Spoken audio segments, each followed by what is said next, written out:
Hey guys, Jay here, and this is my F1 fantasy team for the Mexican Grand Prix. Let's get into it. So first of all, guys, a recap of the United States Grand Prix weekend. It was a sprint weekend, as you know. The team won. I had Red Bull, McLaren, Russell, Bortoleto, Gasly, Piastri, and Sainz.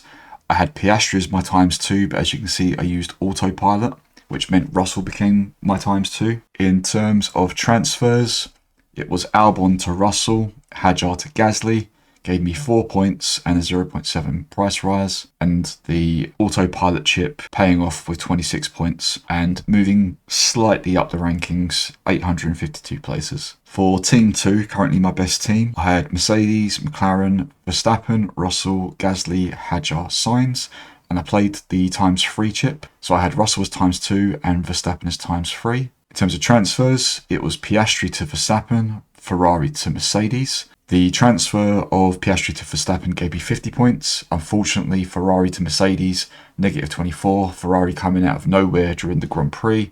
So I came away with 26 points and a 0.6 rise from my transfers. But that being said, having Verstappen as my ×3 and Russell as my ×2 meant I came away with another 72 points. And I climbed up 5,500 places and just outside the top 5k. For Team 3, unfortunately, it didn't go so well. I didn't play a chip for Team 3. They weren't in a strong position. I had Red Bull, McLaren, Norris as my ×2, Antonelli, Bortoleto, Sainz, and Alonso. Transfer-wise, it was bad. Albon to Antonelli, Hadjar to Alonso. Came away with a -17, 0.4 rise. And unfortunately, they have dropped in rank by 1,500 places. So in terms of ranking, it's technically 2 blue arrows and 1 red arrow, but the red arrow is on the wrong team. Nonetheless, Team 1, I'm just trying to break into that top 10k now, I think. But for Team 2, going to push as hard as I can with Team 2. And then with Team 3, we'll just see what we can do. So in terms of the elite data, I was mainly curious about ×3 and autopilot since they're the chips I played. But I did look at limitless as well. So in the global 500, for limitless, it was very, very, very minuscule, 4.2%. ×3 was the big one, 44.2% of the teams. And autopilot was pretty much non-existent, 0.2%. Now talking of COTA, could we be looking at a new meta after what happened? So obviously the McLarens got taken out in the sprint race and they didn't have a great Grand Prix weekend overall, to be honest. And so what I've got here is the average scores for the last 5 races, and you can see that Norris has dropped to 5th, Piastri is down in 7th, Albon is in 3rd, which is shocking. The main thing is Verstappen and Russell. Verstappen and Russell are now the 2 go-to driver assets, I think, moving forward. Verstappen is definitely ×3 as things stand, and then Russell is just a good for budget and points tier A asset driver. So we could be looking at teams no longer running Norris or Piastri. Now, just talking of these drivers, obviously Max Verstappen, like I say, he's definitely the ×2 DRS boost driver right now, or ×3 if you're playing your ×3 chip. Was it like 3 out of 4 wins now? 3 out of the last 4 Grand Prix, I think. On course to fight the McLaren boys for the title. Definitely my top pick for tier A drivers. And like I say, Russell is still my second pick right now just because of his value. He helps balance out that team. He's good for budget and he's good for points. Unless you've got a really high budget and you can move around to like a Leclerc, Piastri and Norris when they're doing well, that kind of thing. Talking of Leclerc, now I am not keen on Ferrari right now, although they came out of nowhere in the Grand Prix. But Leclerc did actually finish 2nd in fantasy points last year at the Mexican Grand Prix, with Ferrari dominating. Sainz came 1st with 47 fantasy points. Leclerc came 2nd with 35. And then, ironically, Norris and Piastri came 3rd and 4th. Verstappen came 6th. Right now, I'm not overly keen on Ferrari, but I wouldn't rule out Leclerc if he looks good for Mexico. And so we come to the constructors. So again, this is the last 5 races points average. And again, we can see McLaren has dropped to 3rd, with Red Bull now the top team on 66.2 average points for the last 5 Grand Prix weekends, with Mercedes 2nd. Ferrari had that -4 for Zandvoort, which is why they're down at 4th. Last week I did a video saying about, your 4A build moving forward, I suggested McLaren with Mercedes just because of their value, and you can spread your team out. That being said, we could now be looking to Red Bull and Mercedes if McLaren's decline continues. I mean, they've won the Constructors' Championship, so they haven't exactly got to bring any more upgrades or fight for anything other than Norris and Piastri fighting for the driver's title. But I'll be honest, I'm favouring Max right now. Based on the last 5 Grand Prix weekends, Red Bull and Mercedes have been the highest scoring constructors. The other thing with McLaren is they had their first price fall this season. Only 0.1, but it is their first price fall. They still are the highest scoring asset overall, but watch this space, because if they continue on a slight decline, like I say, we could be looking at a new meta of Red Bull and Mercedes, possibly. Like I say, Red Bull right now is very strong as a second constructor. If you've got the budget for it, that's probably going to be more for the higher budget teams, unless you do go with Red Bull and Mercedes, for example. But if you're still going to put your faith in McLaren and you want Red Bull, you will need that budget. Either way, right now, depending on Tsunoda, I would take Red Bull over McLaren, possibly, but it would depend on Tsunoda. That being said, like I say, if you can have McLaren and Red Bull, I'm not against it. Otherwise, you may have to go Red Bull, Mercedes. So this brings me to Yuki Tsunoda versus Antonelli. Tsunoda and Antonelli have been hit and miss throughout the season, probably more so on Yuki. Yuki is the cheaper of the two assets at 10.2, and he did have a good weekend points-wise, but there was obviously controversy with the situation with Oliver Behrman and that kind of thing. I'm a little edgy on picking Tsunoda, but he is in a Red Bull, and when he does pull it off, he can pull it off. So keep a close eye on Yuki during free practice this weekend, but also definitely keep an eye on Antonelli, because Antonelli had that hit with Sainz at the start of the Grand Prix this past weekend, but he did climb back up the grid. I think it was a bit of a under the radar scenario, and Antonelli has been performing better in the non-European circuits. Now, if you just want a bit more statistics behind these two drivers, this is their average scores for the season. Antonelli has 10.1 and Tsunoda has 8.3 plus 3 from the 2 races in the Racing Bulls. But over the course of the season, Antonelli has the highest scoring average, and he still does over the last 5, but barely. Antonelli is ahead by 0.2 average fantasy points over the past 5 races. So again, really do keep an eye on these two during free practice this weekend. If A, you've got a lower budget, or B, you're trying to decide between the Red Bull or the Mercedes. Williams are now a Tier A team. I don't think it's going to last long though. Carlos Sainz unfortunately didn't have a great weekend. He did go up 0.6 because he was covered for a DNF, but not a great weekend, and it's kind of messed up my team plans a little bit for Mexico in terms of how many transfers I wanted to use. But the other thing with Sainz, despite only getting a -3 this past weekend, the other problem is he does have a 5-place group penalty this weekend in Mexico after the collision with Antonelli at the start of the Grand Prix. Now, we've looked at the top end of the drivers and constructors, but now I want to come to Alpine, because pretty much more or less you probably are running an Alpine asset now just to save on budget, so that you can spend your budget elsewhere, like on your higher tier A's or your constructors.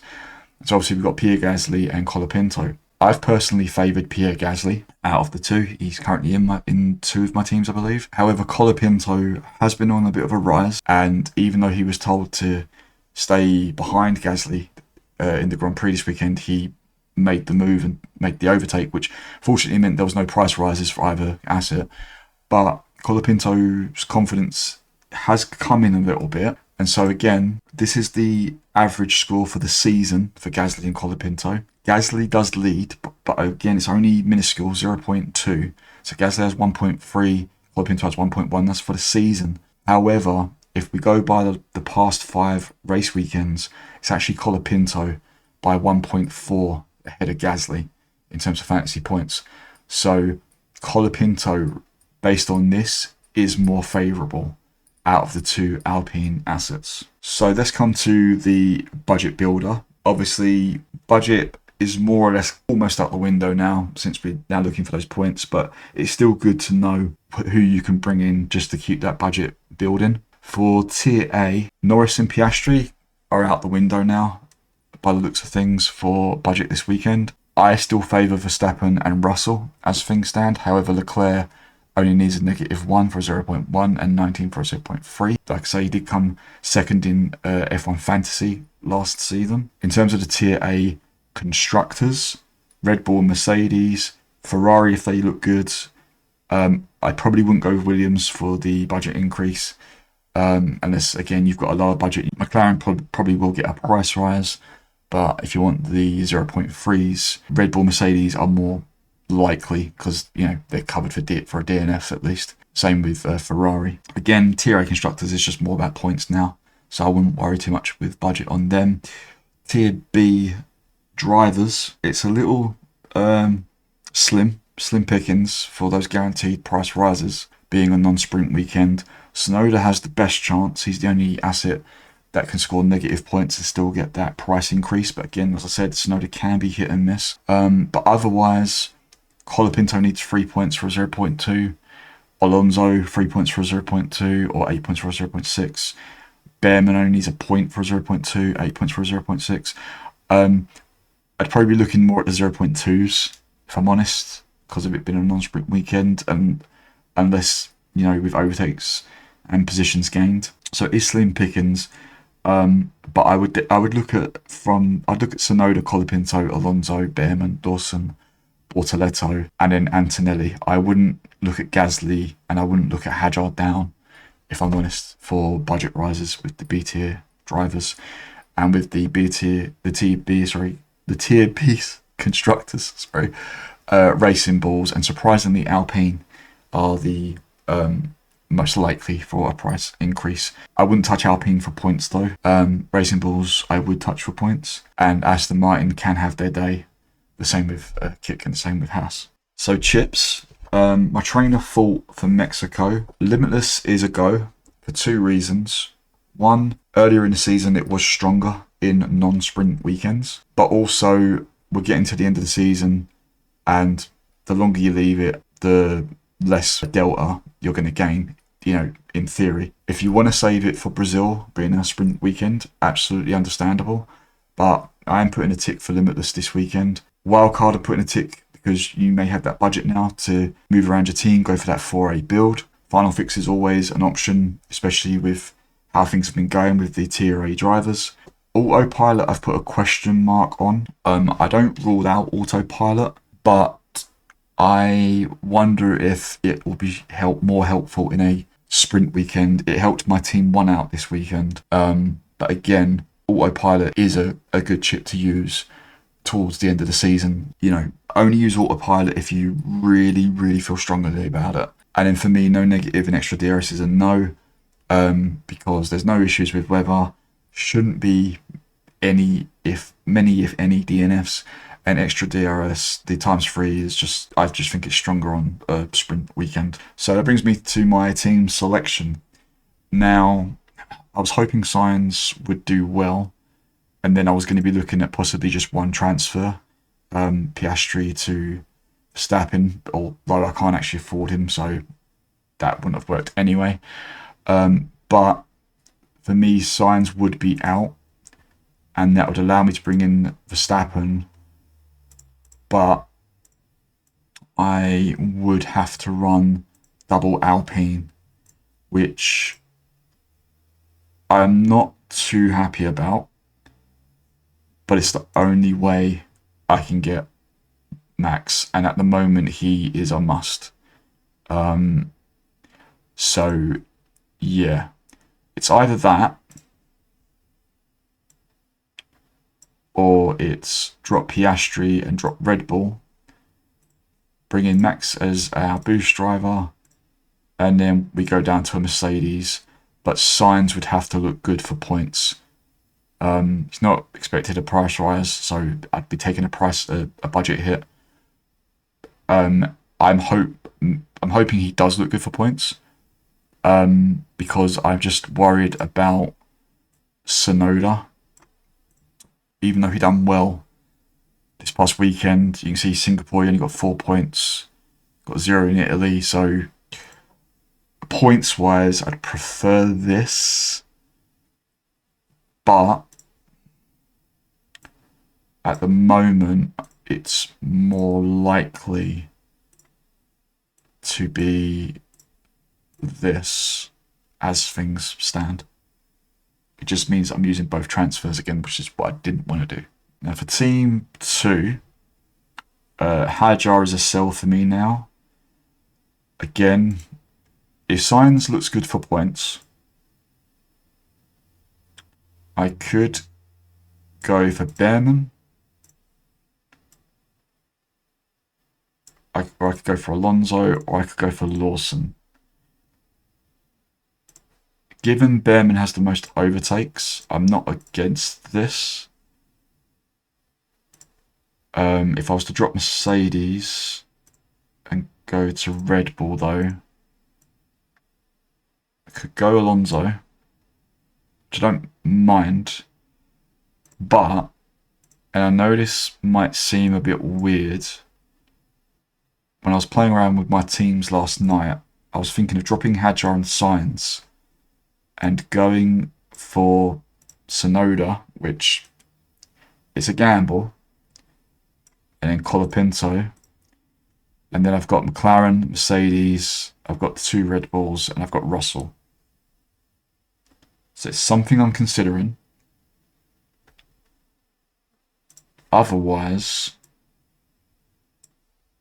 what if I drop McLaren and go Red Bull, and then I drop HAAS 14.6. So I could even do that. I could even do Tsunoda and Red Bull, but then I've got no McLaren, which could be interesting. I have to think about that one. And then team 3, bigger budget than team 1, but not in a good position transfers wise, because we've got too many expensive assets. So Norris would be a sell. In would come Max. I could do that. Take the hit with Sainz and save a transfer for Brazil. Otherwise, what I could do, again, I could drop Alonso and go for Tsunoda.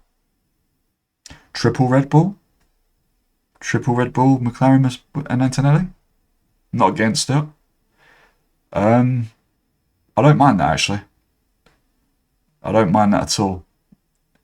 It's just, again, the problem I've got is the assets I've got are expensive, so it's hard for me.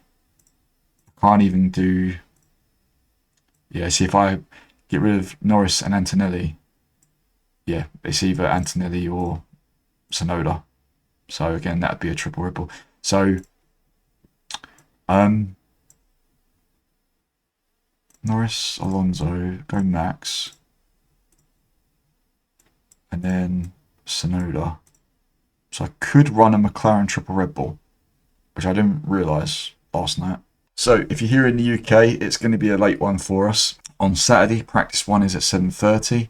Practice 2 is at 11 o'clock. So I'll probably watch the replay of that personally. And then on Saturday, practice 3 is at 6:30. Qualifying is at 10. So remember to lock in your teams before 10 o'clock Saturday night. And then the race on Sunday is at 8 o'clock. Weather-wise, I'm recording this Monday evening. I'll be editing tomorrow, Tuesday, and then hopefully get the video out the same day, if not Wednesday. I had a hospital appointment today, so hence the delay. But in terms of the weather, we should be fine. 25 degrees on the Friday, delightful with sunny periods. 27 degrees on Saturday, warm with the temperature, tying the record from 2022 with long sunny spells.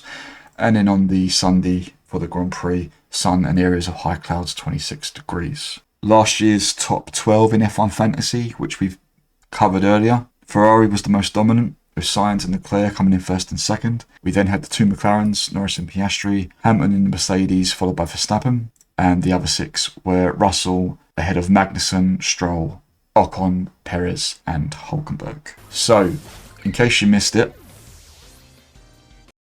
Mohammed Ben Sulayem, the current FIA president, will remain as FIA president after candidate Tim Mayer officially withdrew from the race due to an obscure election rule. If you want to know what that election rule is, the election rule in question requires any candidate to submit the names of six prospective vice presidents from each of the FIA's global regions.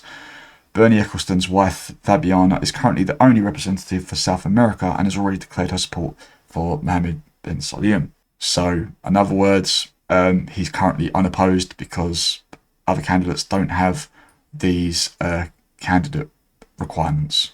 And needless to say, and this was recorded a few days ago, fans weren't exactly surprised nor pleased about it.